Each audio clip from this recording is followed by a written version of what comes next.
Now we're going to take a look at using the normal distribution. So let's look at this first distribution here. So the shaded area in the following graph indicates the area to the left of x. And we represent this by the probability of some random variable x is less than some value of x. Now in this situation, less than and less than or equal to are the same. Now say we're over here, we're looking at this one, we want to find the area to the right of x, the area to the right. This one's just a little bit different.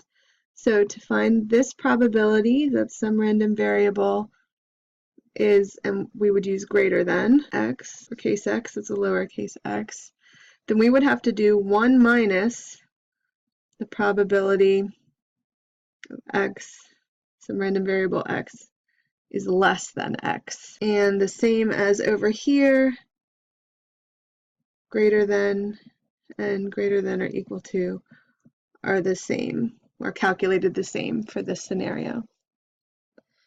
So now let's talk about some calculator notes before we get into solving problems. So when we solve these problems, you hit the second distribution button, DISTR button, and the options that we are given for normal distribution, there's 3. There's normal PDF, normal CDF, inverse norm. So this first one finds the value, the PDF finds the value on the curve. We do not use this one. The second one finds the area between two values. And when you enter it in, as you'll see, you put the lower value, the upper value, the mean, and the standard deviation. So this one we use.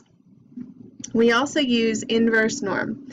And this one finds percentiles. And so we enter this one as the percent as a decimal, the mean, and the standard deviation.